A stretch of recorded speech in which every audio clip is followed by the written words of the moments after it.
Company ರೈತ ಉತ್ಪಾದನಾ ಸಂಸ್ಥೆಗಳ ಸಬಲೀಕರಣ ಕುರಿತ ಬಾನುಲಿ ಸರಣಿ. ನಮ್ಮ ಕಂಪನಿ, ಇದು ನಮ್ಮ ಕಂಪನಿ, ನಮ್ಮ ಕಂಪನಿ, ಇದು ನಮ್ಮ ಕಂಪನಿ.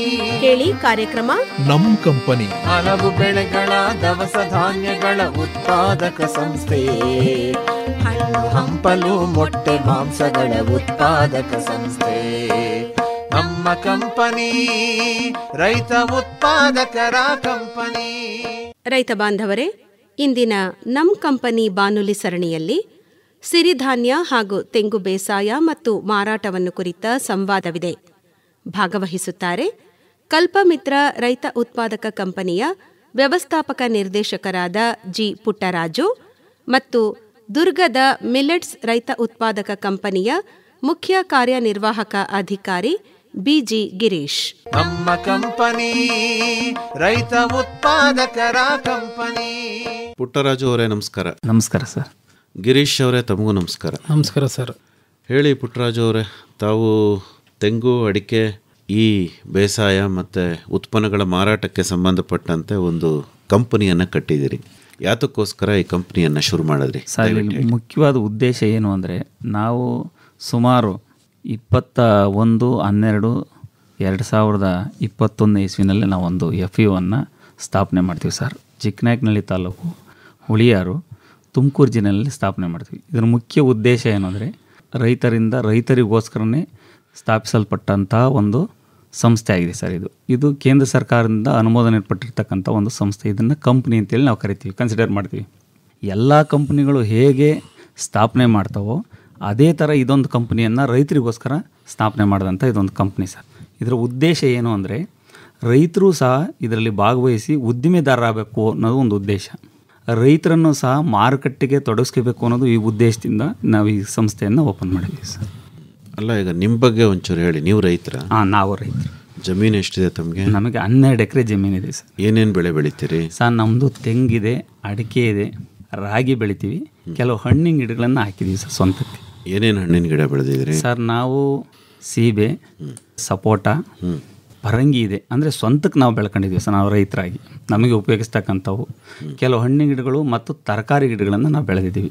ಈಗ ಪುಟ್ಟರಾಜ್ ಅವರೇ, ಈ ತರಹ ರೈತ ಉತ್ಪಾದಕ ಕಂಪನಿಯನ್ನು ಸ್ಥಾಪನೆ ಮಾಡಬಹುದು ಅನ್ನೋ ಒಂದು ವಿಷಯ ನೀವು ಯಾವ ರೀತಿ ತಿಳ್ಕೊಂಡ್ರಿ ಸರ್? ಕೇಂದ್ರ ಸರ್ಕಾರದಿಂದ ಇದಕ್ಕೆ ಮಾಹಿತಿ ಮತ್ತು ಜಾಹೀರಾತುಗಳು ಬರ್ತಾ ಇದ್ವು ಸರ್ ಮೊದಲು.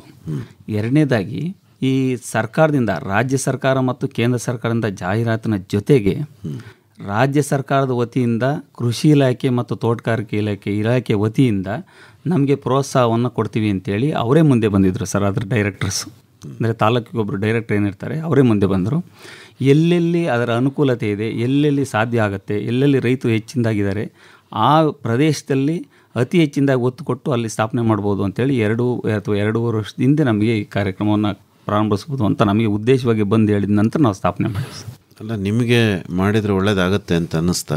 ಖಂಡಿತ ಆಗುತ್ತೆ ಸರ್, ಆಗುತ್ತೆ ಅಂತ ಅನಿಸಿ ನಾವು ಇದನ್ನ ಸ್ಟಾರ್ಟ್ ಮಾಡಿದ್ದು. ಅದು ಹೇಗೆ ಅನುಕೂಲ ಆಗುತ್ತೆ, ಏನು ಅನುಕೂಲ ಆಗುತ್ತೆ? ಈಗ ನೋಡಿ, ನಾವು ರೈತರಿಂದ 1,000 ಜನ ರೈತರನ್ನ ವಂತಿಗೆಯನ್ನು ಪಡೆದಿದ್ದೀವಿ. ಒಟ್ಟು 1,000 ಜನ ನಮ್ಮ ಹತ್ರ ರೈತರು ಸದಸ್ಯರಾಗಿದ್ದಾರೆ. ಅವರಿಗೆ 1,000 ಜನಕ್ಕೆ 1,000 ರೂಪಾಯಿನಂತೆ ನಾವು ವಂತಿಗೆಯನ್ನು ಶೇರನ್ನು ಕಲೆಕ್ಟ್ ಮಾಡಿದ್ದೀವಿ ಸರ್. ಆ ಶೇರ್ ಕಲೆಕ್ಟ್ ಮಾಡಿದ ನಂತರ ನಾವು ಅದಕ್ಕೆ ಸಂಬಂಧಪಟ್ಟಂಥ ಡಾಕ್ಯುಮೆಂಟ್ಗಳನ್ನ ಪ್ರೊಡ್ಯೂಸ್ ಮಾಡ್ಕೊಂಡಿದ್ದೀವಿ. ಪ್ಲಸ್ಸು ನಮಗೆ ಸರ್ಕಾರದಿಂದ, ಅಂದರೆ ನಬಾರ್ಡಿಂದ ನಮಗೆ 10 ಲಕ್ಷ ರೂಪಾಯಿ ಅನುದಾನ ಕೊಟ್ಟಿದೆ ಸರ್. ಆ 10 ಲಕ್ಷ ಅನುದಾನವನ್ನು ತಗೊಂಡು ನಾವು ವ್ಯಾಪಾರಕ್ಕೆ ತೊಡಗಿಸಿದ್ವಿ ಸರ್. ನಾವು ಮುಖ್ಯವಾಗಿ ಏನೇನು ವ್ಯಾಪಾರ ಮಾಡ್ತಾಯಿದ್ದೀವಿ ಅಂದರೆ, ಒಂದು, ನಮ್ಮಲ್ಲಿ ಸುತ್ತಮುತ್ತ ಸಿಗ್ತಕ್ಕಂಥ ರೈತರಿಂದ ಕೊಂಡ್ಕೊತಕ್ಕಂಥ ವಸ್ತುಗಳೇನಿದ್ದಾವೆ, ಅಂದರೆ ರೈತರೇ ಬೆಳೆದಂಥ ವಸ್ತುಗಳೇನಿದ್ದಾವೆ ಅವುಗಳನ್ನ ನಾವು ಪರ್ಚೇಸ್ ಮಾಡ್ತಿದ್ದೀವಿ. ಮಾರುಕಟ್ಟೆ ದರಕ್ಕಿಂತ ಕ್ವಿಂಟಾಲ್ಗೆ 100 ರೂಪಾಯಿ ಜಾಸ್ತಿ ಕೊಟ್ಟು ನಾವು ಕೊಂಡ್ಕೊತಾ ಇದ್ದೀವಿ. ನಂತರ ರೈತರಿಗೆ ಬೇಕಾದಂಥ ಬೀಜ, ಗೊಬ್ಬರ ಮತ್ತು ಇತರೆ ಸಾಮಗ್ರಿಗಳೇನು ಬೇಕಾಗುತ್ತೆ ಅವುಗಳನ್ನು ನಾವು ಅವರಿಗೆ ಕಡಿಮೆ ದರದಲ್ಲಿ ಅಥವಾ ರಿಯಾಯಿತಿ ದರದಲ್ಲಿ ಸರಬರಾಜು ಮಾಡ್ತಾಯಿದ್ದೀವಿ ಸರ್. ಇದು ನಮ್ಮ ಮುಖ್ಯ ಉದ್ದೇಶ ಇದರದು. ನಾವು ರೈತರಿಗೋಸ್ಕರನೇ ಸ್ಥಾಪನೆಪಟ್ಟಂಥ ಇದೊಂದು ಸಂಸ್ಥೆಯನ್ನು ನಾವು ಇದಕ್ಕೆ ಉದ್ದೇಶವಾಗಿ ಮಾಡಿದ್ದೀವಿ ಸರ್. ಕಂಪ್ನಿ ಬಗ್ಗೆ ನಿಮಗೇನು ಗೊತ್ತು? ನಮಗೆ ಸೆಂಟ್ರಲ್ ಗೌರ್ಮೆಂಟಿಂದ ಆಗಾಗ ಇದಕ್ಕೆ ಸಂಬಂಧಪಟ್ಟಂಥ ಇಲಾಖೆ ಇದೆ, ಸಚಿವಾಲಯ ಇದೆ, ಅದಕ್ಕೆ ಸಂಬಂಧಪಟ್ಟಂಗೆ ಸಿಕ್ಕಾಪಟ್ಟೆ ಜಾಹೀರಾತುಗಳು ಕೊಡ್ತಾ ಇದ್ದಾರೆ. ಕಂಪ್ನಿಯವರು ಮುಖ್ಯವಾಗಿ ಸರ್ಕಾರದಲ್ಲಿ ಇದಕ್ಕೆ ಪ್ರೋತ್ಸಾಹನ ಕೊಡ್ತಾ ಇದ್ದಾರೆ. ಆಯ್ತರಪ್ಪ, 3 ವರ್ಷ ಆಯ್ತಲ್ಲ ನೀವು ಕಂಪ್ನಿ ಶುರು? ಹೌದು ಸರ್. ಏನು ತಿಳ್ಕೊಂಡಿದ್ದೀರಿ ಕಂಪ್ನಿ ಬಗ್ಗೆ? ಕಂಪ್ನಿ ಬಗ್ಗೆ ನಾವು ತಿಳ್ಕೊಂಡಿರ್ತಕ್ಕಂಥ ಗೈಡ್ಲೈನ್ಸ್ ಏನು ಅಂದರೆ ಮುಖ್ಯವಾಗಿ ಇದು ಈ ಕರ್ನಾಟಕ, ಆಂಧ್ರ, ತಮಿಳುನಾಡು, ಕೇರಳದಲ್ಲಿ ಏನೇನು ಸಂಸ್ಥೆಗಳನ್ನು ಇಲ್ಲಿವರೆಗೂ ಸ್ಥಾಪನೆ ಮಾಡಿ ರೈತರಿಗೆ ಏನೇನು ಪ್ರಯೋಜನ ಮಾಡಿದ್ದಾರೆ ಆ ಪ್ರಯೋಜನಗಳನ್ನೆಲ್ಲ ನಾವು ಟೂರ್ ಮುಖಾಂತರ, ಸರ್ಕಾರನೇ ಕಳಿಸಿರ್ತಕ್ಕಂಥ ಟೂರ್ ಮುಖಾಂತರ ಎಲ್ಲ ಮಾಹಿತಿಗಳನ್ನು ಕಲೆಕ್ಟ್ ಮಾಡಿ ನಾವು ಈ ಕಂಪ್ನಿಯನ್ನು ನಡೆಸ್ತಾ ಇದ್ದೀವಿ ಸರ್. ಅಲ್ಲ, ಈ ನೀವೇನು ಅರ್ಥ ಮಾಡ್ಕೊಂಡಿದ್ದೀರಾ? ನಿಮ್ಮ ಕಂಪ್ನಿ ಚೇರ್ಮನ್ ನೀವು? ಹೌದು ಸರ್, ವ್ಯವಸ್ಥಾಪಕ ನಿರ್ದೇಶಕರು. ಹೌದು, ಅದನ್ನು ವ್ಯವಸ್ಥಾಪಕ ನಿರ್ದೇಶಕರು ಅಂತ ಕರಿತೀರಿ. ಹೌದು ಸರ್. ಈಗ ಒಬ್ಬ ವ್ಯವಸ್ಥಾಪಕ ನಿರ್ದೇಶಕನಾಗಿ ಕಂಪ್ನಿ ಅಂದ್ರೆ ಏನು ಅದನ್ನು ಹೇಳಿ ನನಗೆ. ಕಂಪ್ನಿ ಆ್ಯಕ್ಟಲ್ಲಿ ಬರ್ತಕ್ಕಂಥ ಇದೊಂದು ಸರ್, ಸೆಂಟ್ರಲ್ ಗೌರ್ಮೆಂಟ್ ಏನು ಆ್ಯಕ್ಟ್ ಇದೆ, ಈಗ ಉದಾಹರಣೆ ಧೀರೋಭಾಯ್ ಅಂಬಾನಿನೇ ಇರ್ಬೋದು, ಉದಾಹರಣೆ ನಾನು ಕೊಡ್ತಾ ಇರ್ತಕ್ಕಂಥದ್ದು. ಅವ್ರಿಗೇನು ಕಂಪ್ನಿಗೆ ಸವಲತ್ತುಗಳು ಸರ್ಕಾರದಿಂದ ಆಗ್ತಕ್ಕಂಥ ಎಲ್ಲ ನಿರ್ದೇಶಗಳು, ಕಂಡೀಷನ್ಸ್ ಏನಿದೆ ಅದೇ ಕಂಡೀಷನ್ ನಮಗೆ ಅಪ್ಲೈ ಆಗುತ್ತೆ ಸರ್. ಆಯಿತು. ಆ ಥರ ಕಂಪ್ನಿ ಅದರ ಅಡಿನಲ್ಲೇ ನಾವು ಅದೇ ಸೆಕ್ಷನ್ ಅಡಿನಲ್ಲೇ ನಮ್ಮದು ಕಂಪ್ನಿಯನ್ನು ಸ್ಥಾಪನೆ ಮಾಡಿರ್ತಕ್ಕಂಥದ್ದು. ಅಂದರೆ ನೀವು ಆ ಮಟ್ಟಕ್ಕೆ ಬೆಳಿಬಹುದು ಅಂತ? ಖಂಡಿತ, ರೈತರು ಸಹ ಉದ್ದಿಮೆದಾರರಾಗಿ ಬೆಳಿಬೋದು ಅನ್ನೋ ಉದ್ದೇಶಕ್ಕೆ ಅದನ್ನ ಸ್ಥಾಪನೆ ಮಾಡಿರ್ತಕ್ಕಂಥದ್ದು. ಹೇಳಿ ಗಿರೀಶ್ ಅವರೇ, ನಿಮ್ಮ ಕಂಪ್ನಿ ಬಗ್ಗೆ. ನಾನು ಮೂಲತಃ ಕೃಷಿ ಕುಟುಂಬದಿಂದ ಬಂದಂತನು. ನಂದು ಎಜುಕೇಷನು MA ಸೋಸಿಯಾಲಜಿ ನಾವು ಮಾಡಿದ್ದೀವಿ.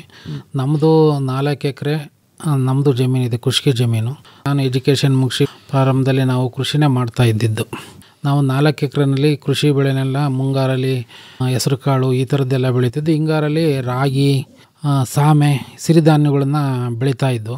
ಇವತ್ತಿನ ಒಂದು ಜಾಗತಿಕ ಮಾರುಕಟ್ಟೆಯಲ್ಲಿ ಸಿರಿಧಾನ್ಯಕ್ಕೆ ಭಾಳ ಬೇಡಿಕೆ ಇದೆ ಅಂತಕ್ಕಂಥದ್ದು ಈಗಾಗಲೇ ಎಲ್ಲರಿಗೂ ಜಾಹೀರಾಯಿತೆ. ಈಗ ಮಾಧ್ಯಮಗಳಲ್ಲಿ ಸರ್ಕಾರ ಸಹ ಸಾಕಷ್ಟು ಪ್ರೋತ್ಸಾಹ ಕೊಡ್ತಿರೋದ್ರಿಂದ ಸಿರಿಧಾನ್ಯಕ್ಕೆ ಸಾಕಷ್ಟು ಬೇಡಿಕೆ ಇರೋದರಿಂದ ನಮ್ಮ ಭಾಗದಲ್ಲಿ, ನಮ್ಮ ಹೊಸದುರ್ಗ ತಾಲೂಕು ಇಡೀ ಕರ್ನಾಟಕದಲ್ಲಿ ಹೆಚ್ಚಿನ ಸಿರಿಧಾನ್ಯವನ್ನು ಬೆಳೀತಕ್ಕಂಥ ಪ್ರದೇಶ ಅಂತೇಳಿ ನಮ್ಮ ಸರ್ಕಾರ ಸಹ ವರದಿಯನ್ನು ಮಾಡಿದೆ.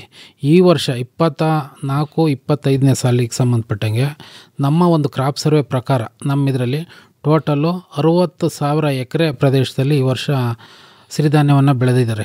ಅದರಲ್ಲೂ ಸಿರಿಧಾನ್ಯಕ್ಕೆ ಸಾಕಷ್ಟು ಪ್ರೋತ್ಸಾಹ ನೀಡಿ ಸರ್ಕಾರವೂ ಸಹ ಆ ಪ್ರೋತ್ಸಾಹ ಧನವನ್ನು ಎಕರೆಗೆ 4,000ದಂಗೆ ಒಬ್ಬ ರೈತಿಗೆ 20,000 ತಗನ ಪ್ರೋತ್ಸಾಹಧನ ರೈತ ಸಿರಿ ಯೋಜನೆ ಅಡಿಯಲ್ಲಿ ಇವತ್ತು ಕೊಡ್ತಾ ಐತೆ. ಆ ಉದ್ದೇಶದಿಂದ ಸರ್ಕಾರ ಪ್ರೋತ್ಸಾಹ ನೀಡೋದ್ರಿಂದ ಇವತ್ತು ಜನಗಳು ಸಾಕಷ್ಟು ರೈತರು ಸಿರಿಧಾನ್ಯವನ್ನು ಬೆಳೀತಾ ಇದ್ದೀವಿ. ಆಮೇಲೆ ಸಿರಿಧಾನ್ಯಕ್ಕೆ ಸಂಬಂಧಪಟ್ಟಂಗೆ ಖರ್ಚು ಕಡಿಮೆ, ಆಮೇಲೆ ಈ ಸಾಕಷ್ಟು ಮಾರುಕಟ್ಟೆಯಲ್ಲಿ ಬೇಡಿಕೆನೂ ಸಹ ಇರೋದ್ರಿಂದ, ಒಳ್ಳೆಯ ರೇಟು ಸಹ ಇರೋದ್ರಿಂದ, ಆಮೇಲೆ ನಮ್ಮ ಭೂಪ್ರದೇಶದಲ್ಲಿ 750 ಮಿಲಿಮೀಟ್ರಿಗಿಂತ ಕಡಿಮೆ ಮಳೆಯ ಆಗ ಪ್ರದೇಶ ಇರೋದ್ರಿಂದ ಸಿರಿಧಾನ್ಯಕ್ಕೆ ಜಾಸ್ತಿ ಬೆಳೆಯೋದ್ರಿಂದ ಇವತ್ತು ಸಿರಿಧಾನ್ಯವನ್ನು ನಾವು ಬೆಳೀತಾ ಇದ್ದೀವಿ ನಮ್ಮ ಪ್ರದೇಶದಲ್ಲಿ. ನಾವು ಏನು ಮಾಡ್ತಿದ್ವು ಅಂದರೆ ಸಿರಿಧಾನ್ಯವನ್ನು ಪ್ರಾರಂಭ ಬೆಳೀತಿದ್ದು ನೇರವಾಗಿ ಮಾರುಕಟ್ಟೆಗೆ ಕೊಡ್ತಾಯಿದ್ದು, ಅದನ್ನು ನಾವು ಉಪಯೋಗಿಸ್ತಿರ್ಲಿಲ್ಲ. ಈ ಒಂದು ರೈತ ಉತ್ಪಾದಕ ಕಂಪ್ನಿ ಮೂಲಕ ಏನು ರೈತರಿಂದ ರೈತರಿಗೋಸ್ಕರ ರೈತರಿಗಾಗಿ ಅಂತಕ್ಕಂಥ ಏನೋ ಒಂದು ಸ್ಲೋಗನ್ ಮೂಲಕ ಸರ್ಕಾರ ಇವತ್ತು ರೈತ ಕಂಪ್ನಿ ಆ್ಯಕ್ಟಲ್ಲಿ ರೈತರು ಸಹ ಒಂದು ಕಂಪ್ನಿಯನ್ನು ಕಟ್ಟಿ ರೈತರ ಬ್ರ್ಯಾಂಡ್ ಅಡಿನಲ್ಲಿ ಒಂದು ಉದ್ದಿಮೆದಾರನಾಗಿ ಏನು ಹೊರಗೆ ತರಬೇಕು ಅಂತೇಳಿ ಸರ್ಕಾರ ಇವತ್ತು ಕಟ್ಟಿದೆ. ಆ ದೃಷ್ಟಿಯಲ್ಲಿ ಸಿರಿಧಾನ್ಯಕ್ಕೆ ಸಾಕಷ್ಟು ಬೇಡಿಕೆ ಕೊಟ್ಟಿರೋದ್ರಿಂದ ಸಿರಿಧಾನ್ಯದ ಮೇಲೇ ನಬಾರ್ಡರು ಬಂದು ಒಂದು ಸರಿ ನಮ್ಮ ಪ್ರದೇಶದಲ್ಲಿ ಬಂದು ಒಂದು ವಿಕಸನ ಸಂಸ್ಥೆಯ ಮೂಲಕ ಗ್ರಾಮ ಸಭೆಗಳನ್ನು ಮಾಡಿರು. ಪ್ರಾರಂಭದಲ್ಲಿ ಗ್ರಾಮ ಸಭೆ ಮಾಡಿ ಕಂಪ್ನಿಯನ್ನು ಕಟ್ಟಿ ನಿಮಗೆ ಬೇಕಾದಂಥ ಅವಶ್ಯಕತೆಗಳನ್ನು ಕಂಪ್ನಿ ಮೂಲಕನೇ ಪೂರೈಸ್ಕೋಬೋದು ಅನ್ನೋ ದೃಷ್ಟಿ ಇಟ್ಕೊಂಡು ಗ್ರಾಮ ಸಭೆ ಮಾಡಿದಾಗ ನಾವು ಒಂದು ಕಂಪ್ನಿಗೆ ಸೇರಬೇಕು, ಅದ್ರ ಉದ್ದೇಶ ನಮಗೆ ಚೆನ್ನಾಗಿ ಮನಗಂಡು ನಾವು ಕಂಪ್ನಿಗೆ ಇನ್ವಾಲ್ವ್ ಆಗಿ ನಾವು ಎಜುಕೇಷನ್ ಇರೋದ್ರಿಂದ ನಾವು ಇಲಾಖೆಯಲ್ಲಿ ಸಾಕಷ್ಟು ಹೊರಗುತ್ತಿಗೆ ಆಧಾರದ ನಾನು ಕೆಲಸ ಮಾಡೋದ್ರಿಂದ ನನ್ನೇ CEO ಆಗಿ ನೇಮಕ ಮಾಡಿರು. ಈಗಾಗಲೇ ನಮ್ಮದು ಕಂಪ್ನಿ 3 ವರ್ಷ ಆಗಿರೋದ್ರಿಂದ ಸಾಕಷ್ಟು ಈಗಾಗಲೇ ಕೋಟಿಗಿಂತಲೂ ಹೆಚ್ಚಿನ ಒಂದು ವ್ಯವಹಾರವನ್ನು ನಾವು ಈ ಕಂಪ್ನಿ ಮೂಲಕ ಮಾಡಿದ್ದೀವಿ. ಏನು ವ್ಯವಹಾರ ಅಂದರೆ ಏನು ಮಾಡಿದ್ದೀರಿ? ನಮ್ಮ ಒಂದು ಕಂಪ್ನಿನಲ್ಲಿ 1,500 ಜನ ರೈತರಿದ್ದಾರೆ. 1,500 ಜನರಲ್ಲಿ ಪ್ರತಿಯೊಬ್ಬರು ಸಹ 1,000 ಶೇರ್ ಹಾಕಿದ್ದಾರೆ. 15 ಲಕ್ಷ ರೈತರ ಒಂದು ನಿಧಿ ಸಂಗ್ರಹಣೆ ಐತೆ. ಅದಕ್ಕೆ ಸಂಬಂಧಪಟ್ಟಂಗೆ ನಬಾರ್ಡು ಸಹ ಈಕ್ವಿಟಿ ಗ್ರಾಂಟಿಗೆ 15 ಲಕ್ಷ 30 ಲಕ್ಷ ಕೊಟ್ಟಿದೆ. ಈ 30 ಲಕ್ಷದಲ್ಲಿ ನಾವು ರೈತರಿಗೆ ಬೇಕಾದ ಇನ್ಪುಟ್ಟು ಅಂದರೆ ರೈತರಿಗೆ ಮುಖ್ಯವಾಗಿ ಏನು ಬೇಕು, ರಸಗೊಬ್ಬರ ಬೇಕು, ಬಿತ್ತನೆ ಬೀಜಗಳು ಬೇಕು, ರಾಸಾಯನಿಕ ಔಷಧಿಗಳು ಬೇಕಾಗುತ್ತೆ. ಅದಕ್ಕೆ ಸಂಬಂಧ ಕೃಷಿ ಪರಗ ಟಾರ್ಪಲ್ಗಳು, ಸ್ಪ್ರೇಯರ್ಗಳು, ಆಮೇಲೆ ತಾಂತ್ರಿಕ ಮಾಹಿತಿಗಳು ಇಂಥವೆಲ್ಲ ಬೇಕಾಗುತ್ತೆ. ಇಂಥವನ್ನ ನಾವು ನಮ್ಮ ಕಂಪ್ನಿ ಮೂಲಕ ಆ ದುಡ್ಡಲ್ಲಿ ತರಿಸಿ ರೈತರಿಗೆ ಕಡಿಮೆ ಬೆಲೆದಲ್ಲಿ ಆಮೇಲೆ ರೈತರಿಗೆ ಎಟಗೋ ದರದಲ್ಲಿ ನಾವು ಮಾಡ್ತಾಯಿದ್ದೀವಿ. ಆಗ ಇನ್ನೊಂದು ಏನಪ್ಪ ಅಂದರೆ ಮೊದಲು ನಾವು ಯಾವುದೇ ಒಂದು ರೈತರಿಂದಲ್ಲ ಇನ್ನೊಬ್ಬ ಉದ್ಯಮಿಯಿಂದ ತಗೊಂಡ್ರೆ, ನಾವು ವ್ಯಾಪಾರಸ್ಥನಿಂದ ತಗೊಂಡ್ರೆ ಆ ಬಂದಂಥ ಲಾಭ ಯಾರಿಗೂ ಹೋಗೋದು, ವ್ಯಾಪಾರಸ್ಥರಿಗೆ ಹೋಗೋದು. ಇದು ನಮ್ಮ ಒಂದು ಕಂಪ್ನಿ ಆದ್ರಿಂದ 1000 ಜನ ಸಹ ನಾವು ಸೇರಿ ಬಂಡವಾಳ ಹಾಕಿ ನಾವು ಕೆಲಸ ಮಾಡೋದ್ರಿಂದ ಬಂದಂಥ ಲಾಭ ನಮ್ಮ ಎಲ್ಲರಿಗೂ ಸಹ ಇದಾಗುತ್ತೆ ಅಂತಕ್ಕಂಥದ್ದು ಈ ಒಂದು ಕಂಪ್ನಿಯ ಆಗಿರೋದ್ರಿಂದ ಎಲ್ಲದೂ ಸಹ ರೈತರಿಗೆ ಬೇಕಾದಂಥ ಎಲ್ಲ ಪರಿಕರಗಳನ್ನು ನಾವು ತಂದು ಮಾರ್ತಿದ್ವಿ. ರೈತರಿಗೆ ಮಾರುಕಟ್ಟೆ ದರಗಿಂತಲೂ ಕಡಿಮೆ ಕೊಡ್ತಿದ್ವಿ. ಯಾವುದೋ ವ್ಯಾಪಾರಸ್ಥ ಉದಾಹರಣೆ ಒಂದು ಟಾರ್ಪಲು 1500 ಅಂದರೆ ನಾವು ಅದನ್ನು 1400ಕ್ಕೆ ಕೊಡ್ತಿದ್ವಿ. ಅಲ್ಲಿಗೆ 100 ರೂಪಾಯಿ ಅವ್ರಿಗೆ ಸೇವ್ ಆಯ್ತು. ಅದ್ರ ಜೊತೆಗೆ ನಾವು 100 ರೂಪಾಯಿ ಲಾಭ ಇಟ್ಟೇ ಕೊಡ್ತಿರೋದು. 100 ರೂಪಾಯಿ ನಮ್ಮ ಕಂಪ್ನಿಗೆ ಲಾಭವೂ ಸಹ ಬಂತು. ಆಮೇಲೆ ಗೊಬ್ಬರ ರಾಸಾಯನಿಕ ಗೊಬ್ಬರಗಳು ಸಾಕಷ್ಟು ಏನೋ ಒಂದು ಸ್ಕೇರ್ಸಿಟಿ ಮಾಡಿ ಕೆಲವೊಂದು ವ್ಯಾಪಾರಸ್ಥರು ಬೇಕಾದಾಗ ಎಲ್ಲ ಹೆಚ್ಚಿನ ಲಾಭಕ್ಕೆ ಮಾರ್ತಾರೆ. ಆ ಥರ ಇಲ್ಲ. ಇವತ್ತು ಸರ್ಕಾರವೂ ಸಹ ರೈತ ಕಂಪ್ನಿಗಳಿಗೆ ಸಾಕಷ್ಟು ಪ್ರೋತ್ಸಾಹ ನೀಡೋದ್ರಿಂದ ಫರ್ಟಿಲೈಸರ್ಸ್ ಆಗಿರ್ಬೇಕು, ಕೆಮಿಕಲ್ ಆಗಿರ್ಬೋದು ಸಾಕಷ್ಟು ಕೊಡ್ತಾ ಇದೆ ನಮಗೆ ಇದರಿಂದ. ಹಂಗಾಗಿ ರೈತರಿಗೆ ಯಾವ ಒಂದು ಇದಾದರೂ ಸಹ ನಮಗೆ ರೈತರಿಗೆ ಸಿಗ್ತಾ ಐತೆ. ಅಂದರೆ ನೀವೀಗ 1 ಕೋಟಿ ಬಿಸ್ನೆಸ್ ಅಂತ ಹೇಳಿದ್ದು ಬರೀ ಇನ್ಪುಟ್ ಬಿಸ್ನೆಸ್ ಇಲ್ಲ, ಇನ್ಪುಟ್ ಪ್ಲಸ್ ಔಟ್ಪುಟ್. ಪ್ರಾರಂಭದಲ್ಲಿ ಏನು ಮಾಡಿದಿರಿ? ಔಟ್ಪುಟ್ ಬಿಸ್ನೆಸ್ಗೆ ಸಂಬಂಧಪಟ್ಟಂಗೆ ನಾವು ರೈತ ಸಿರಿ ಯೋಜನೆ ಅಡಿಯಲ್ಲಿ ನಾವೊಂದು ಘಟಕವನ್ನು, ಸಿರಿಧಾನ್ಯ ಸಂಸ್ಕರಣಾ ಘಟಕವನ್ನು ಮಾಡಿದ್ವಿ. 20 ಲಕ್ಷದಲ್ಲಿ ನಮ್ಮ ಒಂದು ಆಫೀಸ್ ಆವರಣದಲ್ಲೇ 20 ಲಕ್ಷ ಒಂದು ಯೂನಿಟನ್ನು ಹಾಕಿ ರೈತರಿಂದ ಏನು ಈಗಾಗಲೇ ಒಂದು 150 ಟನ್ ಸಿರಿಧಾನ್ಯವನ್ನು ನಾವು ಖರೀದಿ ಮಾಡಿದ್ವಿ. 150 ಟನ್ ಸಿರಿಧಾನ್ಯವನ್ನು ಖರೀದಿ ಮಾಡಿ ಕೆಲವೊಂದು ದೊಡ್ಡ ಕಂಪ್ನಿಗಳಿಗೆ ನಾವು ಹೋಲ್ಸೇಲಾಗಿ ಕೊಡ್ತಿದ್ವಿ. ಅದ್ರ ಜೊತೆಗೆ ನಮ್ಮ ಒಂದು ಸಿರಿಧಾನ್ಯ ಘಟಕದಲ್ಲಿ ಸಂಸ್ಕರಣೆಯನ್ನು ಮಾಡಿ ಕಲರ್ ಸಾರ್ಟರು ಸಹ ಎಲ್ಲದೂ ಹಾಕಿದ್ವಿ. ಇದರಲ್ಲಿ ಕೃಷಿ ಇಲಾಖೆಯಿಂದ ಸಹಾಯಧನವನ್ನು ಪಡೆದು ಸಂಸ್ಕರಣೆ ಮಾಡಿ ನಮ್ಮ ಒಂದು ಕಂಪ್ನಿ ಬ್ರ್ಯಾಂಡ್ ಹೊಸ ಸಿರಿ ಅಂತಕ್ಕಂಥ ಒಂದು ಕಂಪ್ನಿ ಬ್ರ್ಯಾಂಡ್ ಅಡಿನಲ್ಲಿ ನಾವು ಮಾರುಕಟ್ಟೆಯಲ್ಲಿ ಮಾರಾಟ ಮಾಡ್ತಿದ್ವಿ. ಆಮೇಲೆ ಈ ಕೃಷಿ ಮೇಳಗಳು, ಸಿರಿಧಾನ್ಯ ಮೇಳಗಳು ಎಲ್ಲವೂ ಸಹ ನಮಗೆ ಫ್ರೀಯಾಗಿ ಸ್ಟಾಲನ್ನು ಇಲಾಖೆಗಳು ಒದಗಿಸ್ತಿರೋದ್ರಿಂದ ಸಾಕಷ್ಟು ವ್ಯವಹಾರವನ್ನು ನಾವು ಮಾಡ್ತಾಯಿದ್ದೀವಿ. ನಿಮ್ಮ ಕಂಪ್ನಿ ಚಟುವಟಿಕೆಗಳ ಬಗ್ಗೆ ಮಾತಾಡಿ. ನೀವೇನೇನು ಮಾಡ್ತಾ ಇದ್ದೀರಿ? ನಾವು ಮುಖ್ಯವಾಗಿ ಇಲ್ಲಿ ಏನು ಮಾಡಿದ್ದೀವಿ ಅಂದರೆ, ನಮ್ಮದು ಸಹ ಉಳಿಯಾರು ಚಿಕ್ಕನಾಯಕನಹಳ್ಳಿ ಬಾರ್ಡ್ರ್ನಲ್ಲಿ ನಾವು ಮುಖ್ಯವಾಗಿ ಇದ್ರ ಬೆಳೆನೂ ಸಹ ಈಗ ಏನು ಹೇಳಿ ಇವರು ಗಿರೀಶ್ ಅವರು ಏನು ಹೇಳಿದರು ಅದೇ ಥರ ಬೆಳೆನೂ ನಾವು ಬಾರ್ಡ್ರ್ನಲ್ಲಿ ಬೆಳೀತಾ ಇದ್ದೀವಿ. ಒಂದರೆ ಸಿರಿಧಾನ್ಯಗಳನ್ನು ಅತಿ ಹೆಚ್ಚು ಬೆಳೀತಾ ಇದ್ದೀವಿ. ಇಲ್ಲಿ ಮುಖ್ಯವಾಗಿ ನಾವು ಕರ್ನಾಟಕದಲ್ಲಿ ಇಡೀ ಏಷ್ಯಾ ಖಂಡದಲ್ಲೇ ಅತ್ಯಂತ ಹೆಚ್ಚು ಮಾರುಕಟ್ಟೆ ಇರತಕ್ಕಂಥದ್ದು, ಶ್ರೇಷ್ಠ ಮಾರುಕಟ್ಟೆ ಇರೋದು ಕೊಬ್ಬರಿ ಮಾರ್ಕೆಟು ನಮ್ಮ ತಿಪಟೂರು. ಇಡೀ ಏಷ್ಯಾ ಖಂಡದಲ್ಲೇ ಫೇಮಸ್ ಆಗಿರ್ತಕ್ಕಂಥದ್ದು. ಅದು ಬಿಟ್ಟರೆ ಇವಾಗ ನಿಮ್ಮದು ಅರಸೀಕೆರೆ ಇದೆ, ಉಳಿಯಾರಿದೆ ಮತ್ತು ತುರುವೇಕೆರೆ ಇದೆ. ಈ ಉಳಿಯಾರಿನಲ್ಲಿ ನಾವೇನು ಮಾಡ್ತಾಯಿದ್ದೀವಿ ಅಂದರೆ ರೈತರಿಂದ ನೇರವಾಗಿ ಕೊಬ್ಬರಿಯನ್ನು ಖರೀದಿ ಮಾಡ್ತಾಯಿದ್ದೀವಿ. ಅದನ್ನು ಸ್ವಲ್ಪ ದಿನ ನಮಗೆ ಗೊತ್ತಾಗುತ್ತೆ, ಅಂದರೆ ಮಾರ್ಕೆಟ್ ಹೇಗಾಗುತ್ತೆ ಅನ್ನೋದು ನೋಡ್ಕೊಂಡು ಕೆಲವು ಬೆಂಗಳೂರಿನಲ್ಲಿರ್ತಕ್ಕಂಥ ಪ್ರತಿಷ್ಠಿತ ಮಾಲ್ಗಳಿಗೆ ಅದು ಸಪ್ಲೈ ಮಾಡ್ತಾಯಿದ್ದೀವಿ. ಪ್ಲಸ್ಸು ಎರಡನೇದಾಗಿ ನಮಗೆ ತೆಂಗು ಜಾಸ್ತಿ ಬೆಳೆಯೋದ್ರಿಂದ ತೆಂಗಿನ ಕಾಯಿಗಳನ್ನು ಕಲೆಕ್ಟ್ ಮಾಡ್ತಾಯಿದ್ದೀವಿ. ಅಂದರೆ ಸೈಜ್ ಆಧಾರದ ಮೇಲೆ ಕಲೆಕ್ಟ್ ಮಾಡಿ ಅದಕ್ಕೆ ಸಂಬಂಧಪಟ್ಟಂಥ ನಮ್ಮ ಏನು ಬೆಂಗಳೂರಿನಲ್ಲಿರ್ತಕ್ಕಂಥ ಮಾಲ್ಗಳಿಗೂ ಸಹ ನಾವು ಸರಬರಾಜು ಮಾಡ್ತಾಯಿದ್ದೀವಿ. ಅದರಿಂದಲೂ ಸಹ ನಮಗೆ ಲಾಭ ಬರ್ತಾಯಿದೆ. ಅಂದರೆ ರೈತರಿಂದ ನೇರವಾಗಿ ಖರೀದಿ ಮಾಡೋದ್ರಿಂದ ನಮಗೆ ಯಾವುದೇ ದಲ್ಲಾಳಿ ಇರಲ್ಲ. ಮುಖ್ಯವಾಗಿ ಅದರದ್ದು ದುಡ್ಡು ಉಳಿತಾ ಇದೆ, ಪ್ಲಸ್ ನಮ್ಮ ಕಂಪ್ನಿಗೆ ಆದಾಯ ಬರ್ತಾಯಿದೆ. ಅದು ಒಂದು. ಈ ಕೃಷಿ ಪರಿಕರಗಳು ಅಂತ ಏನು ಇವರು ಹೇಳಿದರು, ಅದೇ ಥರ ನಮ್ಮಲ್ಲೂ ಕೃಷಿ ಪರಿಕರಗಳನ್ನು ಇಟ್ಟಿದ್ದೀವಿ ಸರ್. ಏನೇನು ಇಟ್ಟಿದ್ದೀವಿ ಅಂದರೆ ರೈತರಿಗೆ ಬೇಕಾದಂಥದ್ದು, ಈಗ ಉದಾಹರಣೆ ಒಕ್ಕಣೆ ಸಂದರ್ಭದಲ್ಲೆಲ್ಲ ಟಾರ್ಪಲ್ಗಳು ಅತಿ ಹೆಚ್ಚಾಗಿ ಬೇಕಾಗುತ್ತೆ. ಮಾರ್ಕೆಟ್ನಲ್ಲಿ ಗುಣಮಟ್ಟ ಇಲ್ಲದಕ್ಕಂಥ ಟಾರ್ಪಲ್ಗಳನ್ನ ರೇಟ್ ಜಾಸ್ತಿಯಾಗಿ ಮಾರ್ತಿದ್ದಾರೆ, ಅಂದರೆ ಹೆಚ್ಚುವರಿ ದರಕ್ಕೆ ಮಾರ್ತಿದ್ದಾರೆ. ನಾವು ಗುಣಮಟ್ಟ ಇರತಕ್ಕಂಥ ಟಾರ್ಪಲ್ಗಳನ್ನ ತಂದು ಕಡಿಮೆ ದರಕ್ಕೆ ಮಾರ್ತಾಯಿದ್ದೀವಿ, ಅಂದರೆ ಕಡಿಮೆ ಬೆಲೆ ಇಟ್ಟೇ ಮಾರ್ತಾಯಿದ್ದೀವಿ. ನಾವು ಅಲ್ಪ ಸ್ವಲ್ಪ ನಮ್ಮ ಕಂಪ್ನಿಗೆ ಉಳಿಸ್ಕೊಂಡು ಮಾರಾಟ ಮಾಡ್ತಾಯಿದ್ದೀವಿ. ನಿಮಗೆ ನಷ್ಟ ಆಗಲ್ವಾ? ನಾವು ಈಗ 1300 ರೂಪಾಯಿ ತಗೊಂಡು 1400 ರೂಪಾಯಿ ಮಾರ್ತಾಯಿದ್ದೀವಿ ಸರ್.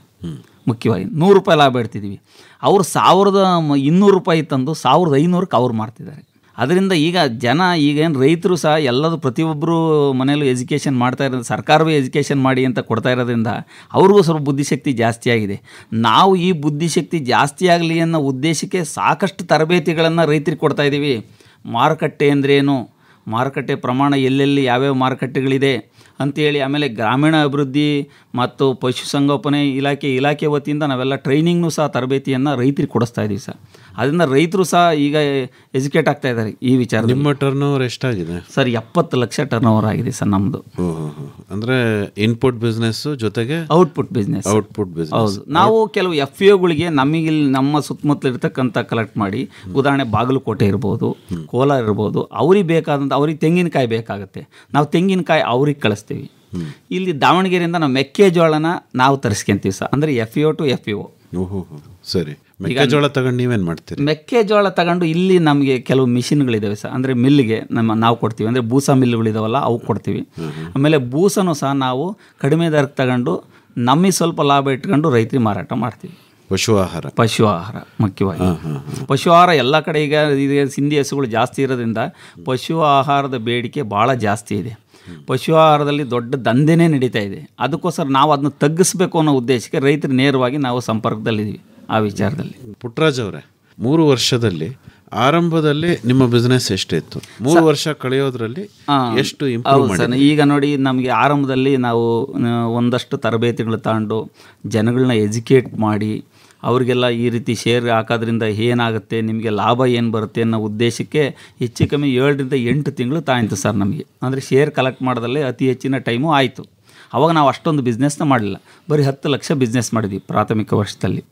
2ನೇ ವರ್ಷಕ್ಕೆ ನಾವು 30 ರಿಂದ 35 ಲಕ್ಷ ಬಿಸ್ನೆಸ್ಸಿಗೆ ಬಂದು, ಈಗ 3ನೇ ವರ್ಷದಲ್ಲಿ ನಾವು 65 ರಿಂದ 70 ಲಕ್ಷ ಬಿಸ್ನೆಸ್ನ ಮಾಡ್ತಾಯಿದ್ದೀವಿ ಸರ್. ಈಗ ಸರಾಸರಿ 4ನೇ ವರ್ಷಕ್ಕೆ ಎಷ್ಟಕ್ಕೆ ಹೋಗ್ಬೋದು? 4ನೇ ವರ್ಷ 1 ರಿಂದ 1.5 ಕೋಟಿಗೆ ಹೋಗುತ್ತೆ ಸರ್. ಹೌದಾ? ಹೌದು, ಅಂದಾಜು ಮಾಡಿದ್ದೀವಿ.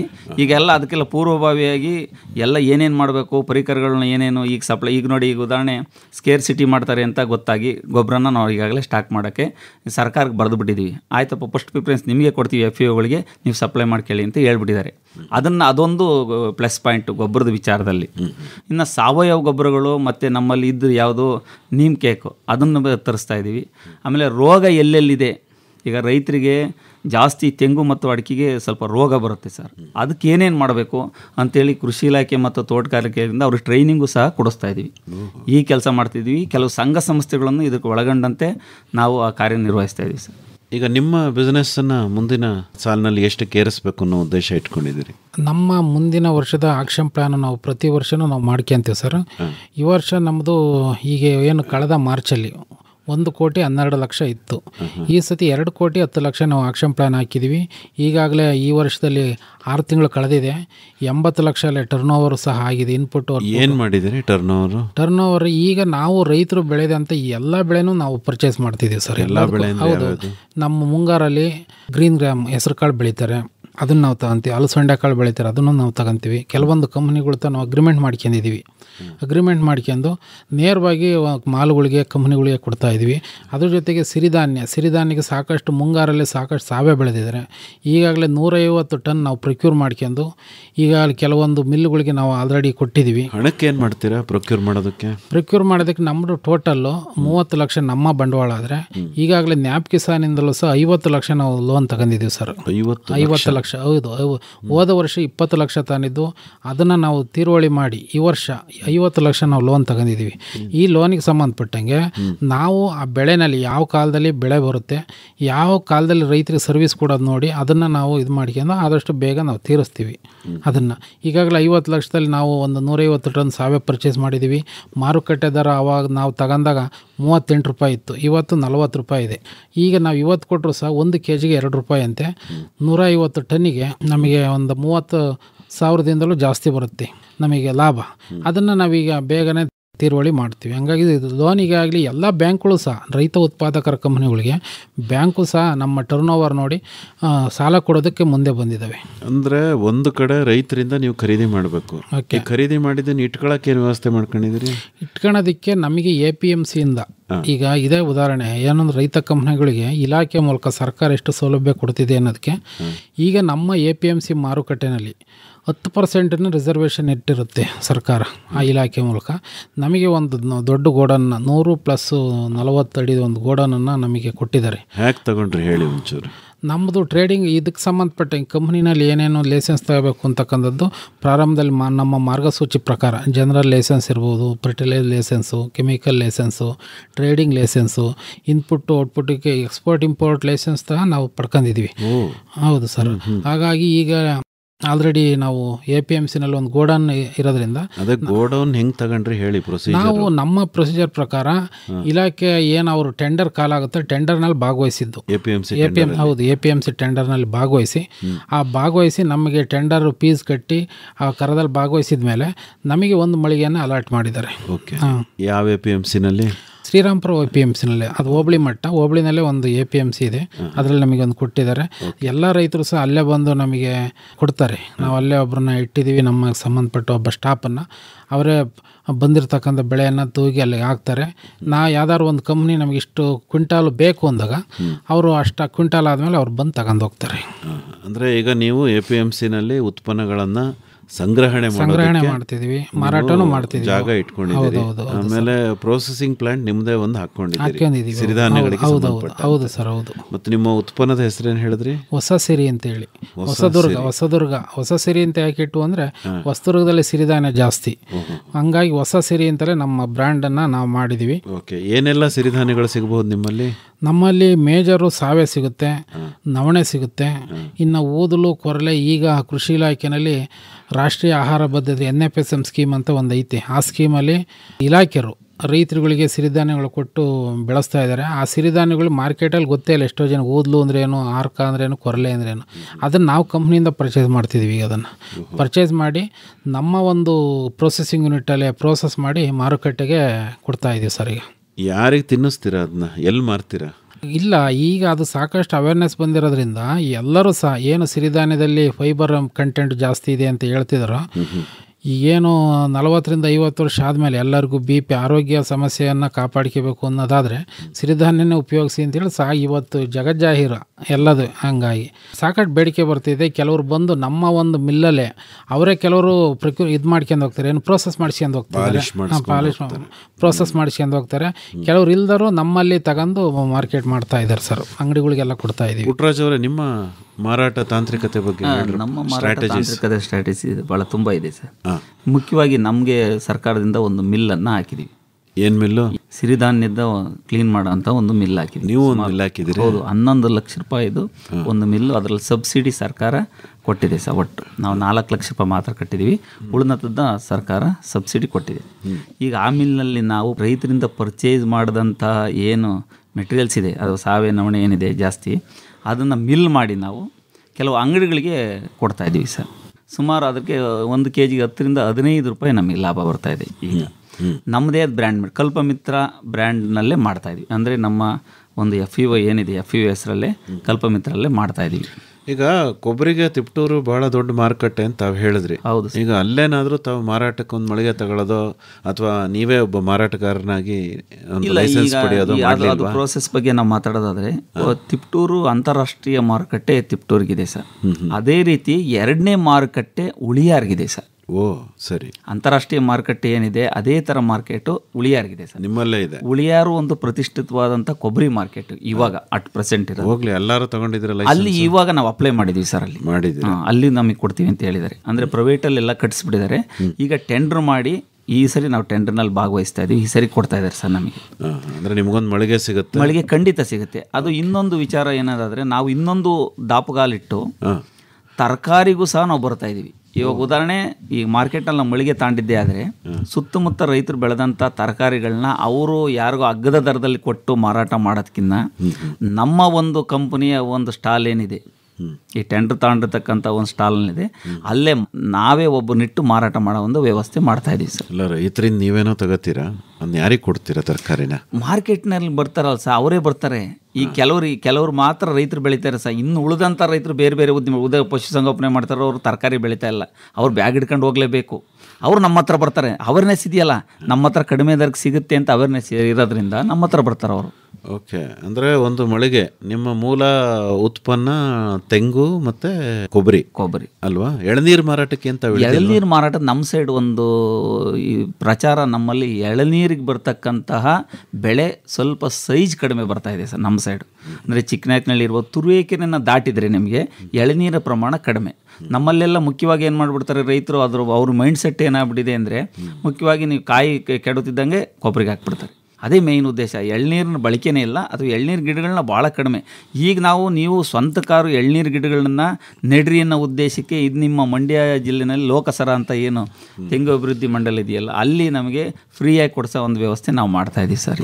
ಅಂದರೆ ನೀವು ಎಳ್ನೀರನ್ನ ಬೆಳೆಸಿ ರೈತರಿಗೆ ಆದಾಯ ತಂದುಕೊಡ್ಬೇಕು ಅನ್ನೋ ಉದ್ದೇಶಕ್ಕೆ ಅದನ್ನೆಲ್ಲ ಸ್ಟಡಿ ಮಾಡಿ, ಕೆಲವು ಕಂಪ್ನಿಗಳೇ ಇದಾವಲ್ಲ ಒಂದು ತಗೊಳಕ್ಕೋಸ್ಕರ, ಕೆಲವು ಮಾಲ್ಗಳು ಕಂಪ್ನಿಗಳು ಮುಂದೆ ಬಂದಿರೋದ್ರಿಂದ ನಾವು ಅವ್ರ ಹತ್ರ ಡಿಸ್ಕಸ್ ಮಾಡಿ ಮೀಟಿಂಗ್ ಮಾಡಿ ನೀವು ಅದನ್ನ ಹಾಕ್ಬೋದು ಅಂತೇಳಿ ತೀರ್ಮಾನಕ್ಕೆ ಬಂದಿದ್ದೀವಿ ಸರ್. ಈಗ ನೀವು ಹೇಳಿ ಗಿರೀಶ್ ಅವರೇ, ಕಂಪನಿ ನಡುವಿನ ವ್ಯವಹಾರದ ಬಗ್ಗೆ ಪುಟ್ಟರಾಜ್ ಅವರು ಮಾತಾಡಿದರು. ನೀವು ಆ ಥರ ಏನಾದರೂ ಬೇರೆ ಬೇರೆ ರೈತ ಉತ್ಪಾದಕ ಕಂಪನಿಗಳ ಜೊತೆ ವ್ಯವಹಾರ ಮಾಡ್ತಾ ಇದ್ದೀವಿ ಸರ್? ಮಾಡ್ತಾ ಇದೆ. ಅದೊಂದು ಹೊಸ ಆವಿಷ್ಕಾರ ಅಂತಲೇ ಹೇಳ್ಬೇಕು. ಏಕೆಂದರೆ ನಮ್ಮ ಭಾಗದಲ್ಲಿ ಸಿರಿಧಾನ್ಯ ಜಾಸ್ತಿ ಇರುತ್ತೆ. ಅದೇ ಉತ್ತರ ಕರ್ನಾಟಕ ಹೋದರೆ ಮೆಕ್ಕೆಜೋಳ ಈ ಥರದ್ದೆಲ್ಲ ಜಾಸ್ತಿ ಇರುತ್ತೆ. ನಮ್ಮಲ್ಲೂ ಪಶು ಆಹಾರಗಳಿಗೆ ಮೆಕ್ಕೆಜೋಳವನ್ನು ಭಾಳ ಉಪಯೋಗಿಸ್ತಾರೆ. ಆಮೇಲೆ ಆ ಕಡೆ ಬೆಳೆದಂಥ ಬೆಳೆಯನ್ನು ಈಗ ಮಲೆನಾಡು ಕಡೆಗೆ ಹೋದರೆ ಏಲಕ್ಕಿ, ಕಾಳುಮೆಣಸು ಈ ಥರದ್ದು ಜಾಸ್ತಿ. ನಮ್ಮಲ್ಲಿ ಅಲ್ಲಿ ಕಡಿಮೆ ದರಕ್ಕೆ ಸಿಗುತ್ತೆ. ಅಲ್ಲೂ ರೈತರಿಂದ ಪರ್ಚೇಸ್ ಮಾಡಿ ಕೆಲವೊಂದು ಕಂಪ್ನಿಗಳು, ಮಲೆನಾಡು ರೈತ ಉತ್ಪಾದಕರ ಕಂಪ್ನಿ ಅಂತೇಳಿ ಕಳಸ ಹೊರನಾಡಲ್ಲಿ ಒಂದಿದೆ, ಅವರಲ್ಲಿ ಏಲಕ್ಕಿ, ಮೆಣಸು, ಟೀ, ಕಾಫಿ ಎಲ್ಲ ಅವರೇ ಬ್ರ್ಯಾಂಡಲ್ಲಿ ಮಾಡ್ತಾಯಿದ್ದಾರೆ. ಅದನ್ನು ನಾವು ತಂದು ರೈತರಿಗೆ ಕೊಡ್ತಿದ್ವಿ. ಆಮೇಲೆ ಪ್ಯೂರು ಇರುತ್ತೆ. ರೈತರ ಕಂಪ್ನಿಯಿಂದಾಗಿ ಎಲ್ಲರಿಗೂ ಒಂದು ಒರಿಜಿನಾಲಿಟಿ ಇರುತ್ತೆ, ಒಂದು ನಂಬಿಕೆ ಇರುತ್ತೆ. ಅದನ್ನು ಸಹ ನಾವು ಕೊಡ್ತಾಯಿದ್ವಿ. ಸಾಕಷ್ಟು 5-6 ಕಂಪ್ನಿ. ಆಮೇಲೆ ಮಂಡ್ಯ ಬೆಲ್ಲ ಅಂತ ಐತೆ, ಆರ್ಗ್ಯಾನಿಕ್ ಬೆಲ್ಲ ಇವತ್ತು ಎಲ್ಲರೂ ಉಪಯೋಗಿಸ್ತಾ ಇದ್ದಾರೆ. ಅದನ್ನು ನಾವು ಹೋಲ್ಸೇಲ್ ದರದಲ್ಲಿ ಈಗ ಅಂಗಡಿಗಳಲ್ಲಿ 70 ರೂಪಾಯಿ ನಾವು ಮಾರಾಟ ಮಾಡಿದರೆ, ನಾವು ರೈತರ ಕಂಪ್ನಿಯಿಂದ ತಂದು 60 ರೂಪಾಯಿಗೆ ಕೊಡ್ತಾಯಿದ್ದೀವಿ. ಅಲ್ಲಿಗಿಂತ ಜಾಸ್ತಿ ನಮ್ಮಲ್ಲಿ ಸೇಲ್ ಆಗ್ತೈತೆ.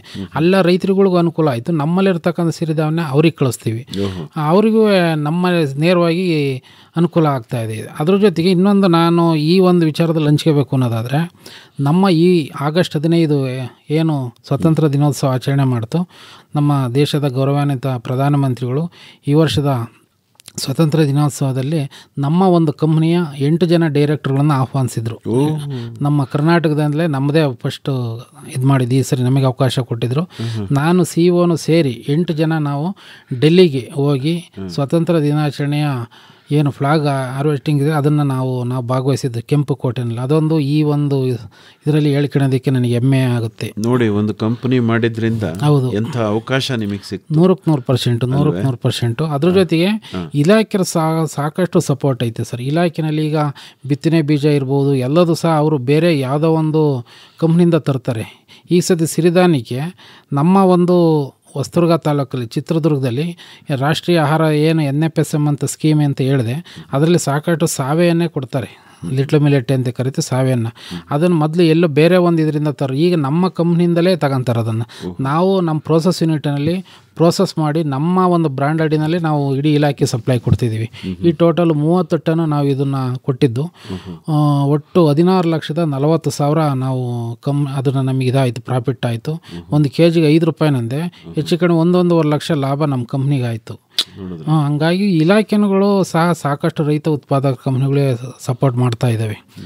ಆಮೇಲೆ ಆನ್ಲೈನ್ ಬಿಸ್ನೆಸ್ಸು ONDC ಯಾವ ಥರ ಏನಿದೆ, ನಮ್ಮ ಒಂದು ONDC ಪ್ಲಾಟ್ಫಾರ್ಮಲ್ಲೂ ಸಹ ನಮ್ಮ ಕಂಪ್ನಿಯ ಬ್ರ್ಯಾಂಡ್ ಅಡಿನಲ್ಲಿ ನಾವು ಮಾರಾಟ ಮಾಡ್ತಿದ್ದೀವಿ.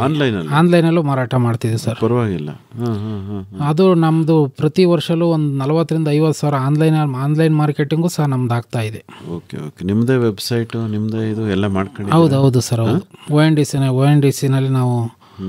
ನೀವೇನೇನು ಮಾಡಿದಿರಿ ಗಿರೀಶ್ ಅವರೇ? ಸರ್, ನಮ್ಮದು ಒಂದು ಅಂಗಡಿನೇ ಓಪನ್ ಮಾಡಿಬಿಟ್ಟಿದ್ದೀವಿ ಸರ್. ಏನು ಅಂಗಡಿ? ಈ ಉದಾಹರಣೆಯಿಂದ ಏನು ಜನರಲ್ ಸ್ಟೋರ್ ಅಂತ ಏನು ಓಪನ್ ಮಾಡಿದ್ರಿ, ಅದೇ ಥರ ನಮ್ಮದು ಕಂಪ್ನಿದು ಒಂದು ಅಂಗಡಿನೇ ತೆರೆದು ಬಿಟ್ಟಿದ್ದೀವಿ. ಎಲ್ಲಿ ತೆಗೆದಿದ್ದೀರಿ? ಅಲ್ಲೇ ಉಳಿಯಾರ್ನಲ್ಲೇ ಸರ್, ನಮ್ಮ ಆಫೀಸ್ ಪಕ್ಕನೇ ತೆರೆದು ಬಿಟ್ಟಿದ್ದೀವಿ. ಸರಿ. ಅದ್ರ ಒಂದು ಗೋಡನ್ ಇದೆ, ಪ್ಲಸ್ ಒಂದು ಆಫೀಸ್ ಇದೆ, ಒಂದು ಪ್ರೊಸೆಸಿಂಗ್ ಯೂನಿಟ್ ಇದೆ, ಒಂದು ಅಂಗಡಿ ಇದೆ ಸರ್. ಅಂಗಡಿನಲ್ಲಿ ಏನೇನು ಅಂದರೆ ರೈತರಿಗೆ ಬೇಕಾದಂಥ ವಸ್ತುಗಳು ಇದಾವೆ ಅಂದರೆ, ನಾವು ಆದಷ್ಟು ರಾಸಾಯನಿಕ ಮುಕ್ತ ಆಹಾರ ಪದಾರ್ಥಗಳನ್ನು ಒದಗಿಸ್ಬೇಕು ಅನ್ನೋದು ನಮ್ಮ ಉದ್ದೇಶ. ಯಾಕಂದರೆ ಎಲ್ಲರೂ ಕೆಮಿಕಲ್ ಬಳಸಿ ಮನುಷ್ಯನ ಆಯಸ್ಸು, ಆರೋಗ್ಯ ಸಂಪೂರ್ಣವಾಗಿ ಹದಗೆಡ್ತಾ ಇದೆ ಅಂದರೆ ಎಲ್ಲರಿಗೂ ಜಗಜ್ಜಾರ ಆಯಿತು. ಆ ಉದ್ದೇಶಕ್ಕೆ ನಾವು ಏನು ಸಾವಯವದಲ್ಲಿ ಬೆಳೆದಂಥ ಕೆಲವು ವಸ್ತುಗಳನ್ನು ನಾವು ಪರ್ಚೇಸ್ ಮಾಡಿ ರೈತರಿಗೆ ಸೇಲ್ ಮಾಡ್ತೀವಿ. ಅಲ್ಲಿಗೆ ಬರ್ತಾ ಇದ್ದಾರೆ ಈಗಾಗಲೇ, ಅವ್ರಿಗಾಗಲೇ ಗೊತ್ತಾಗ್ಬಿಟ್ಟಿದೆ ಏನು ಅಂತ. ಆ ಉದ್ದೇಶಕ್ಕೆ ಅಲ್ಲೇ ಸೇಲ್ ಮಾಡೋಂಥ ಕೆಲಸನ ಮಾಡಬೇಕು ಅಂತ ಮಾಡ್ತಾಯಿದ್ದೀವಿ ಸರ್. ಈಗ ಅಲ್ಲಿ ಒಂದು ಸ್ಟಾಲೇ ಓಪನ್ ಮಾಡಿದ್ದೀವಿ. ಅಂದರೆ ರಾಸಾಯನಿಕ ಮುಕ್ತ ಆಹಾರ ಪದಾರ್ಥಗಳು ಅಂತ ಒಂದು ಬೋರ್ಡ್ ಹಾಕಿ, ನಾವು ಉದಾಹರಣೆ ಮಂಡ್ಯದಿಂದ ಸಾವಯವ ಬೆಲ್ಲ ತರಿಸ್ತೀವಿ, ಅಲ್ಲಿ ರಾಸಾಯನಿಕ ಮುಕ್ತ. ಈ ಸಕ್ಕರೆ ತಿನ್ನೋದಕ್ಕಿಂತ ಬೆಲ್ಲ ಯಾಕೆ ತಿನ್ನಬೇಕು ಅನ್ನೋದು ಒಂದು ಪ್ರೋಸೆಸ್ ಮಾಡಿಸಿದ್ದೀವಿ, ಅಲ್ಲೊಂದು ಹೇಳಿದ್ದೀವಿ. ಈಗ ಬೇರೆ ರೈತ ಉತ್ಪಾದಕ ಕಂಪನಿಗಳಿಂದ ತರೋ ಉತ್ಪನ್ನ ಆಯಿತು, ಈಗ ನಿಮ್ಮ ರೈತರಿಗೆ ಬೇರೆದು ಬೇಕಪ್ಪ, ಸೋಪ್ ಬೇಕು, ಪೇಸ್ಟ್ ಬೇಕು, ಇಂಥವನು ಮಾರಾಟ ಮಾಡ್ತೀವಿ? ಖಂಡಿತ ಮಾರಾಟ ಮಾಡ್ತಾ ಇದೀವಿ ಸರ್, ಮಾರಾಟ ಮಾಡ್ತಾ ಇದೀವಿ. ಸೋಪ್ ಬೇಕು, ಈಗ ಉದಾಹರಣೆ ಇಲ್ಲಿ ಬ್ಯಾಗ್ ಇಟ್ಕೊಂಬಂದು ಮತ್ತೆ ಇನ್ನೊಂದು ಅಂಗಡಿಗೆ ಹೋಗ್ಬೇಕು ಅಂದ್ರೆ ಟೈಮೇ ಇರಲ್ಲ ಪಾಪ. ಸೊ ಆ ಉದ್ದೇಶಕ್ಕೆ ನಾವೇನು ಮಾಡಿದ್ವಿ, ಈಗ ಸೋಪು, ಪೇಸ್ಟು, ಟೀ ಪುಡಿ, ಕಾಫಿ ಪುಡಿನೂ ಸಹ ನಾವು ಮಾರಾಟ ಮಾಡ್ತಾ ಇದ್ದೀವಿ. ಅದರಿಂದಲೂ ಸಹ ನಮಗೆ ಪ್ರಾಫಿಟ್ ಬರ್ತಾ ಇದೆ ಸರ್. ಅಂದರೆ ಇದನ್ನು ಬರೀ ಕೇವಲ ನಿಮ್ಮ ಷೇರುದಾರರಿಗೆ ಅಷ್ಟೇ ಮಾಡ್ತಾ ಇದ್ದೀರೋ ಅಥವಾ ಬೇರೆಯವರು ಬಂದು? ಷೇರುದಾರಿಗೆ ಬಂದರೆ ಅತ್ಯಂತ ಕಡಿಮೆ ಬೆಲೆಯಲ್ಲಿ ಸಿಗುತ್ತೆ. ಬೇರೆಯವ್ರು ಬಂದರೆ ಅವ್ರೇನು ಇದಕ್ಕೆ ನಮಗೆ ಶೇರ್ ಹಾಕಿರಲ್ಲ, ಸ್ವಲ್ಪ ಜಾಸ್ತಿ ಮಾಡಿ ನಾವು ಕೊಡಬೇಕಾಗುತ್ತೆ ಸರ್. ಹೌದಾ? ಅದರಿಂದ ಅವ್ರು ಬಂದರೆ ಸ್ವಲ್ಪ ಜಾಸ್ತಿ ಪ್ರಾಫಿಟ್ಟು ನಮ್ಮ FPOಗೆ ಬರುತ್ತೆ. ಅವ್ರಿಗೂ ಸಹ ಅನ್ವಯ ಹಂಗೆ ಮಾಡಿದ್ದೀವಿ. ರೈತ ಉತ್ಪಾದಕ ಕಂಪನಿಗಳು ನೀವೇನು ರಚನೆ ಮಾಡಿದ್ದೀರಿ, ಇದರಿಂದ ಏನು ಬದಲಾವಣೆ ಆಗಿದೆ ಅಂತ ನಿಮ್ಗನ್ಸುತ್ತೆ? ನಿಜವಾಗ್ಲೂ ತುಂಬಾ ಬದಲಾವಣೆ ನಾವು ಬಯಸ್ತಾ ಇದ್ದೀವಿ. ನಮ್ಮ ರೈತರಿಂದಲೂ ಸಹ ನಾವು ಅದನ್ನು ಎಕ್ಸ್ಪೆಕ್ಟ್ ಮಾಡಿದ್ದೀವಿ. ಅವರು ಅನುಭವವನ್ನು ಹಂಚ್ಕೊಂಡಿದ್ದಾರೆ ಕೆಲವೊಂದು ಸಭೆ ಸಮಾರಂಭಗಳಲ್ಲಿ. ಏನಪ್ಪ ಅಂದರೆ ಈಗ ಕೆಲವೊಂದು ಇನ್ಪುಟ್ಟು ವ್ಯವಹಾರಕ್ಕೆ ಸಂಬಂಧಪಟ್ಟಂಗೆ ಯಾವುದೋ ಒಬ್ಬ ಮಧ್ಯವರ್ತಿಯಿಂದ ಇಲ್ಲ ವ್ಯಾಪಾರಸ್ಥರಿಂದ ತಗೊಳೋರು, ಅದ್ರ ಬದಲು ನಮ್ಮಲ್ಲೇ ತಗೊಳ್ತಾರೆ. ಆವಾಗ ಅವರಿಗೆ ಸಾಕಷ್ಟು ಹೊರೆ ಕಡಿಮೆ ಆಗುತ್ತೆ. ಅವರು 200 ರೂಪಾಯಿ ಲಾಭ ಕೊಟ್ಟಿರೋರು ನಮ್ಮಲ್ಲಿ 100 ರೂಪಾಯಿ ಲಾಭ ಕೊಡ್ತಾರೆ ಅಂದರೆ ನೀವೇನಾದ್ರು ಸಾಲ ಕೊಡ್ತೀರಾ ನಿಮ್ಮ ಷೇರುದಾರರಿಗೆ? ಇಲ್ಲ ಸರ್, ಸಾಲ ಆ ಥರದ್ದೇನಿಲ್ಲ, ಎಲ್ಲ ಕ್ಯಾಶ್ ಆ್ಯಂಡ್ ಕ್ಯಾರಿ. ಹಂಗಾಗಿ ಅವರಿಗೆ ಆರ್ಥಿಕವಾಗಿ ಏನು ಕೃಷಿ ವೆಚ್ಚ ಆಗದ ಅದೊಂದು ಸ್ವಲ್ಪ ತಗ್ಗಿದೆ. ಹೋಗ್ಲಿ, ರೈತರಿಂದ ನೀವು ಖರೀದಿ ಮಾಡ್ತೀರಲ್ಲ, ಅದನ್ನು ಕ್ಯಾಶ್ ಆ್ಯಂಡ್ ಕ್ಯಾರಿನೇ ಮಾಡ್ತೀರಾ ನೀವು? ಹೌದೌದು ಸರ್, ಹೌದೌದು. ನಾವು ನೇರವಾಗಿ ಕ್ಯಾಶ್ ಕೊಡಲ್ಲ, ಅವ್ರ ಹೆಸರಿಗೆ ನಾವು ಚೆಕ್ ಕೊಡ್ತೀವಿ. ಯಾರು ರೈತರು ಇರ್ತಾರೆ ದುಡ್ಡು ಕೊಟ್ಬಿಡ್ತೀರಿ. ಹೌದು, ಯಾವುದೇ ರೀತಿ ನಿಲ್ಸಲ್ಲ. ಒಂದವ್ರಿಗೆ ಹೊರೆ ಕಡಿಮೆ ಆಯ್ತು, ಅನುಕೂಲ ಆಯ್ತು. ಇನ್ನು ಅವ್ರಿಗೆ ರೈತರು ಈಗ ಮಾರುಕಟ್ಟೆ ಯಾವಾಗಲೂ ಒಂದು ಫಿಕ್ಸೆಡ್ ರೇಟು, ನಾವು ಈಗ ಒಂದು ಇವತ್ತು ಮಾರ್ಕೆಟ್ ರೇಟ್ 35 ರೂಪಾಯಿ ಐತೆ, 35 ರೂಪಾಯಿ. ಇನ್ನೂ ಒಂದು ಹೇಳ್ಬೇಕು ಅಂದರೆ ನಾವು ಈಗ ಮೊದಲೆಲ್ಲ ನಾವು ಬೇರೆ ತಳಿಯನ್ನು ತಂದು, ಈಗ ಕೃಷಿ ಇಲಾಖೆಯಲ್ಲಿ ಯಾವ ಬಂದಿರಲ್ಲ, ಕೆಲವೊಂದು ಬಂದಿರ್ತವೆ ಇಲಾಖೆಯಿಂದ, ಮಾರ್ಕೆಟೇ ಬೇರೆ ತಳಿ ಇರ್ತವೆ. ಕೆಲವು ರೈತರುಗಳಿಗೆ ಇಂಥದೇ ತಳಿ ರಾಗಿಯನ್ನು, ಇಂಥದ್ದೇ ಸಿರಿಧಾನ್ಯವನ್ನು ಬೆಳಿಬೇಕು ಅನ್ನೋದಿರುತ್ತೆ. ನಾವು ಅದಕ್ಕೆ ಸಂಬಂಧಪಟ್ಟ ಯೂನಿವರ್ಸಿಟಿಗಳಿಂದ ತರಿಸಿ, ಉದಾಹರಣೆ ನಮ್ಮ ಈ ವರ್ಷದಲ್ಲಿ KMR 301, KMR 316 ರಾಗಿಯನ್ನು ಇಂಟ್ರೊಡ್ಯೂಸ್ ಮಾಡಿದ್ದೀವಿ. ಅದು ಒಳ್ಳೆ ಬೆಳವಣಿಗೆನೂ ಉಂಟು, ಹುಲ್ಲೂ ಆಗುತ್ತೆ, ರಾಗಿನೂ ಚೆನ್ನಾಗಾಗುತ್ತೆ. ಆ ತಳಿಯನ್ನು ಜನಗಳು ತುಂಬ ಇಷ್ಟಪಡ್ತಿದ್ದಾರೆ. ಈಗ ಅದನ್ನು ನಾವೇನು ಮಾಡಿದ್ದೀವಿ ಅಂದರೆ, ನಾವು ಸುಮ್ಮನೆ ಯಾವುದೋ ಒಂದು ಬ್ರ್ಯಾಂಡನ್ನು ನಾವು ಮಾರಾಟ ಮಾಡಬಾರ್ದು, ನಮ್ಮ ರೈತರ ಬ್ರ್ಯಾಂಡನ್ನೇ ನಾವು, ನಮ್ಮ ಕಂಪ್ನಿ ಹೆಸರಲ್ಲೇ ಬ್ರ್ಯಾಂಡನ್ನು ನಾವು ಮಾರಾಟ ಮಾಡಬೇಕು ಅನ್ನೋ ದೃಷ್ಟಿ ಇಟ್ಕೊಂಡು ನಾವು VC ಫಾರಂ ಮಂಡ್ಯದಿಂದ ಫೌಂಡೇಶನ್ ಸೀಡ್ಸನ್ನು ತರಿಸಿ 100 ಎಕರೆ ಪ್ರದೇಶದಲ್ಲಿ ಈಗ ರೈತರಿಗೆ ಕೊಟ್ಟು ನಾವು ಬಿತ್ತನೆ ಮಾಡಿಸಿದ್ದೀವಿ. ನಾವೇ ಬಿತ್ತನೆ ಮಾಡಿಸಿದ್ದೀವಿ 100 ಎಕರೆನಲ್ಲಿ. 100 ಎಕರೆ ಇದು ಮಾಡಿದ್ವಿ. ಅದನ್ನು ಈಗ ನಾವು ಫಿಕ್ಸ್ ಮಾಡಿದ್ದೀವಿ 4,000ದಾಗ ನಾವೇ ಪರ್ಚೇಸ್ ಮಾಡಿದ್ದೀವಿ ಅಂತ. ಇವತ್ತಿನ ಮಾರುಕಟ್ಟೆಯಿಂದ 4,000 ಇದೆ. ಅದನ್ನು ನಾವು ನಮ್ಮ ಒಂದು ಕಂಪ್ನಿ ಮಿಲ್ಲಲ್ಲಿ ಪ್ರೋಸೆಸಿಂಗ್ ಮಾಡಿ, ನಮ್ಮ ಏನು ದುರ್ಗದ ಸಿರಿಧಾನ್ಯ ರೈತ ಉತ್ಪಾದಕರ ಕಂಪ್ನಿ ಅಂತ ಇದೆ, ಆ ಕಂಪ್ನಿ ಬ್ರ್ಯಾಂಡ್ ಅಡಿನಲ್ಲಿ ನಾವು ರೈತರುಗಳಿಗೆ ಕೊಡ್ತಾ ಇದ್ದೀವಿ. ಕೆಲವೊಂದು ಇಲಾಖೆ ಪ್ರೋಗ್ರಾಮ್ ಮೂಲಕ ಇಲಾಖೆಗಳಿಗೂ ಸಪ್ಲೈ ಕೊಡೋ ಪ್ಲಾನ್ ಮಾಡಿ. ನಾವು ಈಗ 3 ವರ್ಷದಲ್ಲಿ ನಾವು ನೋಡಿವಿ ಸರ್, ಎಲ್ಲ ನೋಡ್ಕೊಂಡು ನಮ್ಮ ಇಲಾಖೆಯರು ಸಹ ಸಾಕಷ್ಟು ಇದ್ರ ಬಗ್ಗೆನೇ, ಈಗ ಯಾವುದೋ ಮಾಡೋದಕ್ಕಿಂತಲೂ ರೈತ ಕಂಪ್ನಿಗಳೇ ಮಾಡಿದ್ರೆ ನಿಮಗೆ ಒಳ್ಳೆಯದು. ಆಮೇಲೆ ರೈತರುಗಳಿಗೂ ಒಳ್ಳೆ ದುಡ್ಡೂ ಸಿಗುತ್ತೆ. ಈಗ ಅವತ್ತು ರಾಗಿ ಒಕ್ಕಣೆ ಆದಮೇಲೆ ಅವತ್ತಿನ ರೇಟ್ ಮಾರುಕಟ್ಟೆ ದರ 3,000 3,500 ಇರುತ್ತೆ. ನಾವು ಫಿಕ್ಸೆಡ್ ರೇಟ್ ಅಷ್ಟೇ ಇರಲಿ, ನಮ್ಮ ಕಂಪ್ನಿ ನಾವು ಕೊಟ್ಟಿದ್ದು 4,000ದಾಗ ನಾವು ಪರ್ಚೇಸ್ ಮಾಡ್ತಿದ್ದೀವಿ. ಹಂಗಾಗಿ ರೈತರಿಗೆ ಸಾಕಷ್ಟು ಆರ್ಥಿಕವಾಗಿ ಚೆನ್ನಾಗಾದ್ರಲ್ಲ, ಸಬರ ಆಗ್ತಾರಲ್ಲ. ಈಗ ಅವತ್ತು 3,000ಕ್ಕೆ ಮಾರೋ ಬದಲು ರಾಗಿ 4,000ಕ್ಕೆ ಅಂದರೆ ಅವರು ಒಂದು 20 ಕ್ವಿಂಟಲು ಬೆಳೀತಾರೆ ಅಂದರೆ 20,000 ಲಾಭನೇ ಸಿಕ್ತು. ನಿಜ. ನೀವೇನಾದರೂ ತೆಂಗು ಬಿತ್ತನೆ ಬಗ್ಗೆ, ನರ್ಸರಿ ಬಗ್ಗೆ ಆಲೋಚನೆ ಮಾಡಿದ್ದೀರಿ ಸರ್? ಈಗ ನಮ್ಮಲ್ಲಿ ಮುಖ್ಯವಾಗಿ ತೆಂಗಿಗೆ ರೋಗ ಬರ್ತಾ ಇದೆ ಸರ್. ಅದರ ರೋಗದ ನಿಯಂತ್ರಣ ಮತ್ತು ನಿರ್ವಹಣೆ ಬಗ್ಗೆ ಸಾಕಷ್ಟು ಅಧ್ಯಯನ ಮಾಡಿಸಿ ನಾವು ಈಗ ತೋಟಗಾರಿಕೆ ಇಲಾಖೆಯಿಂದ ರೈತರಿಗೆ ತರಬೇತಿ ಕೊಡುವಂಥ ಕೆಲಸನ ಮಾಡಿಸ್ತಾ ಇದ್ದೀವಿ ಮುಖ್ಯವಾಗಿ. ಯಾಕೆಂದರೆ ಅದ್ರ ಕಂಟ್ರೋಲ್ ಆಗಬೇಕು ಅನ್ನೋ ಉದ್ದೇಶ. ಇಲ್ಲಿ ಹೇಳ್ದಂಗೆ ಎಳೆನೀರಿನ ಪ್ರಮಾಣ ಅಲ್ಲಿ ಕಡಿಮೆ ಇರೋದ್ರಿಂದ ಎಳೆನೀರಿನ ಮಾತ್ರ ಹೊರತುಪಡಿಸಿ ನಾವು ಬೇರೆ ಉತ್ಪನ್ನಗಳನ್ನು ಮಾಡ್ತಾಯಿದ್ದೀವಿ. ಮತ್ತು ಕೆಲವಾರು ಸಂಘ ಸಂಸ್ಥೆಗಳಿಗೆ ಏನು ಸರ್ಕಾರದಿಂದ ಬರ್ತಕ್ಕಂಥ ಏನು ಸಾಲ ಸೌಲಭ್ಯಗಳಿದೆ ಅದು ಹೇಗೆ ನಿಮಗೆ ತಲುಪಬೇಕು ಅನ್ನೋ ಉದ್ದೇಶಕ್ಕೂ ಸಹ ನಾವು ಅವ್ರಿಗೆ ತರಬೇತಿ ಕೊಡಿಸೋ ಕೆಲಸನ ನಮ್ಮ FAOದಿಂದ ಮಾಡಿಸ್ತಾ ಇದ್ದೀವಿ. ಮುಖ್ಯವಾಗಿ ರೈತರಿಗೆ ಅಂದರೆ ತಾಂತ್ರಿಕ ಜ್ಞಾನವನ್ನು ಕೊಡ್ತಾ ಇದ್ದೀವಿ. ತಾಂತ್ರಿಕ ಜ್ಞಾನವನ್ನು ಕೊಡ್ತಾ ಇದ್ದೀವಿ. ಮತ್ತು ಇವತ್ತು ಪಶುಸಂಗೋಪನೆ ಎಲ್ಲರೂ ಅಳವಡಿಸ್ಕೊಂಡಿದ್ದಾರೆ. ಪಶು ಇಲಾಖೆಯಿಂದ ಏನು ಡಾಕ್ಟರ್ಸ್ ಇರ್ಬೋದು, ಅದಕ್ಕೆ ಬರ್ತಕ್ಕಂಥ ರೋಗಗಳು ಏನೇನಿದ್ದಾವೆ ಅದಕ್ಕೂ ಸಹ ನಾವು ತರಬೇತಿ ಕೊಡಿಸ್ತೀವಿ ಮೊದಲೇದಾಗಿ. ಯಾಕೆಂದರೆ ಅವ್ರಿಗೆ ಆರ್ಥಿಕ ಹೊರೆ ಕಡಿಮೆ ಆಗಿಬಿಡುತ್ತಲ್ಲ, ಯಾವುದೋ ಔಷಧಿ ಕೊಡೋದು ಇವರೇ ತೀರ್ಮಾನ ತಾಣೋದು ಅಂಥ ಉದ್ದೇಶಗಳೆಲ್ಲ ಕಡಿಮೆ ಆಗುತ್ತೆ ಅಂತ ನಾವು ನೇರವಾಗಿ ಡಾಕ್ಟ್ರುಗಳಿಂದ ಹಿಂಗಾದ್ರೆ ಈ ಥರ ನಿರ್ವಹಣೆ ಮಾಡಿ ನಿಮ್ಗೆ ಆರ್ಥಿಕ ಹೊರೆ ತಗ್ಗುತ್ತೆ, ಆರೋಗ್ಯಗಿರ್ತವೆ ನಿಮ್ಮ ಪಶುಗಳು ಅಂತ ಅದರ ಒಂದು ತರಬೇತಿ ಕೊಡ್ತಾ ಇದ್ದೀವಿ. ಪ್ಲಸ್ ವಾರ್ಷಿಕ ಸಭೆಯಲ್ಲಿ ಬ್ಯಾಂಕಿನ ಅಧಿಕಾರಿಗಳನ್ನು ಕರೆಸಿ ರೈತರಿಗೆ ಸಾಲ ಸೌಲಭ್ಯ ಹೇಗೆ, ನೀವು ಸಾಲ ಸೌಲಭ್ಯಗಳನ್ನು ಹೇಗೆ ಪಡಿಬೋದು ಅನ್ನೋ ಒಂದು ಉದ್ದೇಶಕ್ಕೆ ಅವ್ರನ್ನೂ ಸಹಕರಿಸಿ ಅವರಿಗೆ ಮಾಹಿತಿಯನ್ನು ಕೊಡಿಸ್ತಾ ಇದ್ದೀವಿ ಸರ್. ಅಂದರೆ ಸಮಗ್ರವಾಗಿ ರೈತರ ಜ್ಞಾನವನ್ನು ಹೆಚ್ಚು ಮಾಡೋದ್ರ ಜೊತೆಗೆ ಸಂಘಟನಾ ಶಕ್ತಿಯೊಂದಿಗೆ ಅವರ ಉತ್ಪನ್ನಗಳನ್ನು ಖರೀದಿ ಮಾಡಿ ಅದಕ್ಕೊಂದು ಮಾರುಕಟ್ಟೆ ಸೃಷ್ಟಿ ಮಾಡಿ ಸುಸ್ಥಿರವಾದ ಒಂದು ಬದುಕನ್ನು ಕಟ್ಕೊಳ್ಳೋದಕ್ಕೆ ಸಹಾಯ ಮಾಡ್ತಾ ಇದ್ದೀವಿ. ಖಂಡಿತ ಸರ್. ನಮ್ಮ ಏನು FAOಗಳಿದ್ದಾವೆ ಅವೆಲ್ಲವೂ ಒಂದು ಸುಸ್ಥಿರವಾದ ಬದುಕು ಕಟ್ಕೊಳ್ಳೋಕ್ಕೆ ಪ್ರಾಮಾಣಿಕವಾದಂಥ ಪ್ರಯತ್ನ ಮಾಡ್ತಾ ಇದ್ದಾರೆ. ಈಗ ಕೊನೆಯ ವಿಚಾರ, 3 ವರ್ಷದವರೆಗೆ ನಬಾರ್ಡ್ ಸಹಾಯ ಇರುತ್ತೆ, ಆಮೇಲೆ ಇಲ್ಲ. ಈಗ ನಿಮ್ಮ ಕಾಲ ಮೇಲೆ ನೀವು ನಿಂತ್ಕೋತೀರಾ? ಖಂಡಿತ ನಿಂತ್ಕೊಂತೀವಿ ಸರ್. ಈಗಾಗಲೇ ನಮ್ಮ ಕಾಲ ಮೇಲೆ ನಾವು ನಿಂತ್ಕೊಳಕ್ಕೆ ಸಂಪೂರ್ಣವಾದಂಥ ಬೆಂಬಲ ನಮ್ಮಲ್ಲೇ ಇದೆ.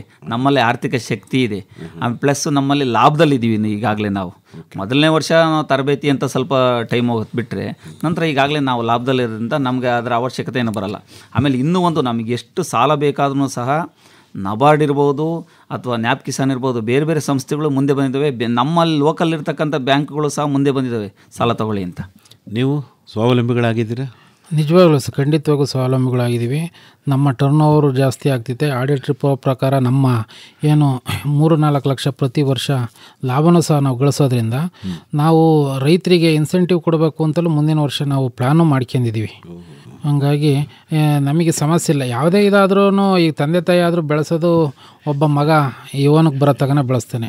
ಅದೇ ಸಹ ನಬಾರ್ಡು ಸಹ ಇಲ್ಲಿವರೆಗೂ 3 ವರ್ಷ ಕೈ ಹಿಡ್ದೈತೆ.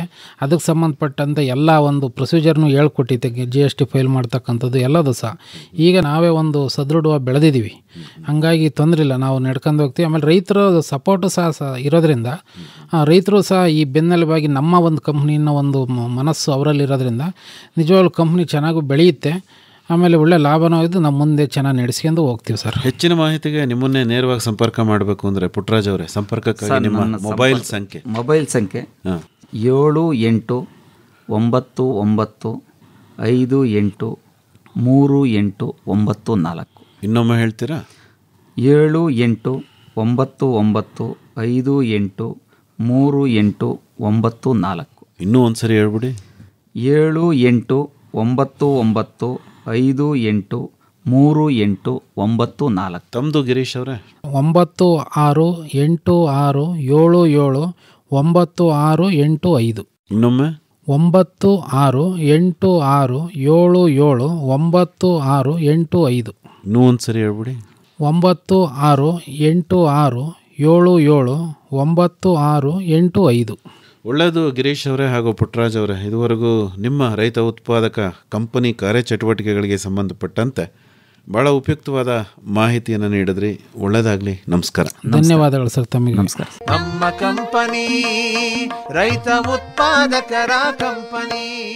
ಸಿರಿಧಾನ್ಯ ಹಾಗೂ ತೆಂಗು ಬೇಸಾಯ ಮತ್ತು ಮಾರಾಟವನ್ನು ಕುರಿತ ಸಂವಾದದಲ್ಲಿ ಇದುವರೆಗೆ ಭಾಗವಹಿಸಿದ್ದವರು ಕಲ್ಪಮಿತ್ರ ರೈತ ಉತ್ಪಾದಕ ಕಂಪನಿಯ ವ್ಯವಸ್ಥಾಪಕ ನಿರ್ದೇಶಕರಾದ ಜಿ ಪುಟ್ಟರಾಜು ಮತ್ತು ದುರ್ಗದ ಮಿಲೆಟ್ಸ್ ರೈತ ಉತ್ಪಾದಕ ಕಂಪನಿಯ ಮುಖ್ಯ ಕಾರ್ಯನಿರ್ವಾಹಕ ಅಧಿಕಾರಿ ಬಿಜಿ ಗಿರೀಶ್.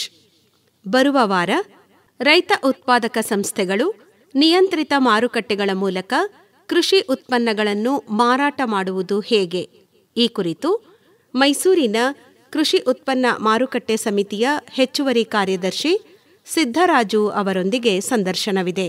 ನಮ್ಮ ಹೊಲ ನಮ್ಮ ಬೆಳೆ ಪೂರ್ಣ ಲಾಭದ ನ್ಯಾಯ, ಸಮಬಾಳು ಸಮಪಾಲು ಎಂಬುದೇ ಕಂಪನಿಯ ಧ್ಯೇಯ. ನಮ್ ಕಂಪನಿ ರೈತ ಉತ್ಪಾದನಾ ಸಂಸ್ಥೆಗಳ ಸಬಲೀಕರಣ ಕುರಿತ ಬಾನುಲಿ ಸರಣಿ ಕೇಳಿದಿರಿ. ವೃತ್ತಿಪರತೆಯು ಕೌಶಲ್ಯ ದುಡಿಮೆಯ ಕಂಪನಿ ಅಡಿಪಾಯ. ಬೆಳೆಯೋಣ ಕೊಳ್ಳೋಣ ಮೌಲ್ಯವರ್ಧಿಸಿ ಮಾರೋಣ. ಸಹಯೋಗ ಕೇಂದ್ರೀಯ ಆಹಾರ ತಂತ್ರಜ್ಞಾನ ಸಂಶೋಧನಾಲಯ, ಸಮೂಹ ಸಂವಹನ ಹಾಗೂ ಪತ್ರಿಕೋದ್ಯಮ ವಿಭಾಗ, ಮೈಸೂರು ವಿಶ್ವವಿದ್ಯಾನಿಲಯ ಹಾಗೂ ವಿಕಸನ ಗ್ರಾಮೀಣ ಹಾಗೂ ನಗರಾಭಿವೃದ್ಧಿ ಸಂಸ್ಥೆ ಮಂಡ್ಯ. ಬನ್ನಿರಿ ರೈತರೇ ಒಗ್ಗಟ್ಟಾಗಿ ಕಂಪನಿ ಕಟ್ಟೋಣ. ಕೃಷಿಯು ಕೂಡ ಉದ್ಯಮ ಎಂಬುದ ಸಾಧಿಸಿ ತೋರೋಣ. ಶೀರ್ಷಿಕೆ ಗೀತೆ ರಚನೆ ರಮೇಶ್ ಪಿ ರಂಗಸಮುದ್ರ, ರಾಗ ಸಂಯೋಜನೆ ಹಾಗೂ ಗಾಯನ ನಿತಿನ್ ರಾಜಾರಾಮ್ ಶಾಸ್ತ್ರಿ, ವಾದ್ಯ ಸಹಕಾರ ತುಮಕೂರು ಬಿ ರವಿಶಂಕರ್ ಹಾಗೂ ದಿವ್ಯಶ್ರೀ. ಕಂಪನಿ ಕೂಡಿಸಿ ನಾವು ಲಾಭವ ಬೆಳೆಸೋಣ. ರೈತರ ಬವಣೆಗೆ ಸಾಲದ ಶೂಲಕ್ಕೆ ಕಡಿವಾಣ ಹಾಕೋಣ. ಸಹಗಾಯನ ಹಾಗೂ ನಿರ್ಮಾಣ ನೆರವು ಆರ್ ಲೋಕೇಶ್ವರಿ. ನಮ್ಮ ಕಂಪನಿ ಇದು ನಮ್ಮ ಕಂಪನಿ, ನಮ್ಮ ಕಂಪನಿ. ಪರಿಕಲ್ಪನೆ ಹಾಗೂ ನಿರ್ಮಾಣ ಎನ್ ಕೇಶವಮೂರ್ತಿ. ಇದು ನಮ್ಮ ಕಂಪನಿ ರೈತ ಉತ್ಪಾದಕರ ಕಂಪನಿ.